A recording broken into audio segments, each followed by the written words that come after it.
Thank you, members of the committee. My name is Paul Fogarty, and I recognize that at Brayton Point and Plymouth Station shutting down in the next few years, there is a need for a power plant in Rhode Island. And I'm here in strong opposition of citing it in Burrillville. The sentiment in the community is strongly against this proposal. In fact, in all my years as a senator from Burrillville, I can honestly say I have never seen the citizens come out so strongly, so passionately against something they had as this proposed power plant. I understand that under Chapter 42-98-9.1, the PUC is conducting this investigation hearing in which the Rhode Island Division of Statewide Planning, Energy Office, and EPUC issue advisory opinions as to the need for this plant's socio-economic impact on the community, and lastly, its consistency with. Tonight, I wish to raise my specific concerns regarding the apparent lack of a suitable economic alternative analysis and what I believe is a blatant disregard regarding consumer cost, savings, and consistency with the state and Burrillville's comprehensive community plans. This project has been proposed by an out-of-state for-profit company whose only ties to Rhode Island are its lobbyists. The company wouldn't know Burrillville from Buffalo. In my view, the company either chose to take the lazy man's way out, devisively avoid the traditional environmental impact statement, EIS process, that would have required much more rigorous analysis of all aspects of the project. Instead, they chose to dump this project in our community. In 1988, Ocean State Power Plant, EIS process, started with over 80 sites, and ultimately 12 sites were analyzed for suitable alternative locations that were less environmentally harmful, economically robust, and suitable for the affected communities. Energy has looked at 0 alternative sites. That's outrageous and unacceptable. My specific concern is not only the insufficient analysis has been done with regards to proposed plant's location. This project is predicated upon the fact that ISO will lose Brayton Point's 1,500 megawatts in the southeast Mass Rhode Island zone. Supposedly, for the developer's proposal, consumers will save a total of $280 million or $70 million a year, resulting in lower prices from 2019-2022. However, this plant does not have the load center proximity to the southeast Mass Rhode Island as Brayton Point does. I have not seen nor have I heard of analysis that factors in line loss, transmission upgrades, and additional costs in southeast Mass Rhode Island, high-cost peaking units running longer and more often, especially in August and January.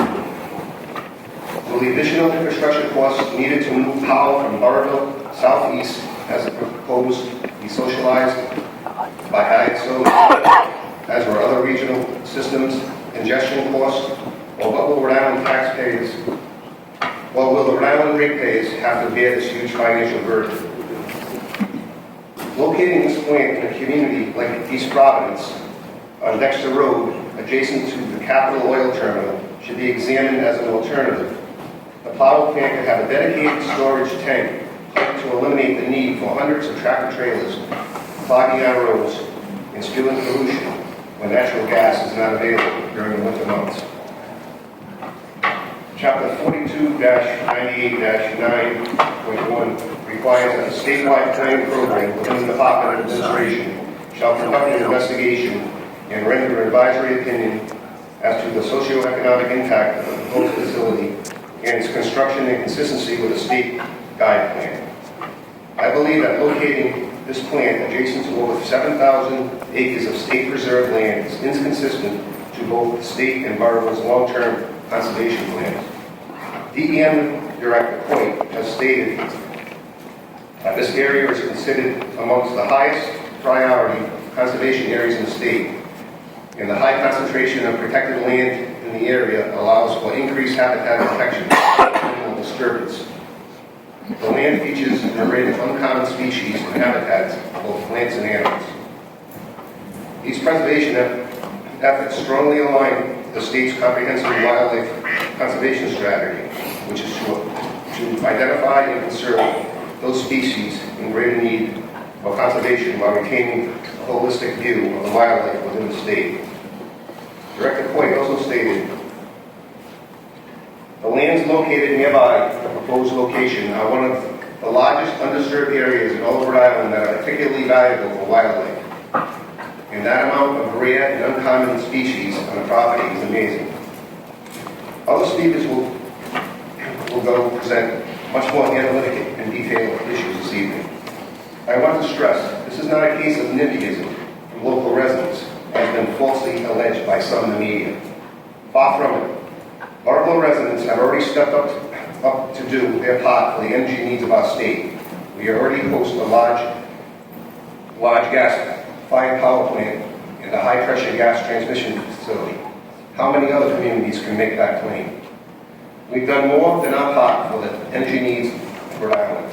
It's time for other parts of the state inside Northwest Rhode Island to step up and pitch in and host a power plant.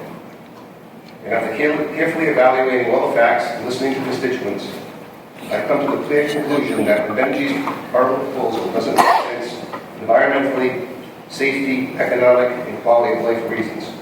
I do want to close by emphasizing 2 points. First, the decision is just not a matter of cold facts about megawatts of power generated and megawatts of power used in Rhode Island. This has to do with the health, the quality of life, and character of a small community which should be significantly changed and not for the better. Second, I'm concerned about the process itself and the insufficient analysis of viable alternatives elsewhere that have been blatantly ignored by the developer in an effort to maximize profits at the expense of the community. The facts clearly argue against this project. There are too many questions, too many potential risks, and the residents, those most affected, are clearly opposed. I've said this before. Growing up, my parents had a saying in our house. They say to my brother and my sisters, if everyone does a little, no one has to do a lot. Burrillville and Northwest Rhode Island have already done a lot. It's time for other parts to do. It's time for others to do their part. Please understand our concerns and respect them and act accordingly. Turn this proposal down and find a more suitable location in Rhode Island, because they are out there. Thank you.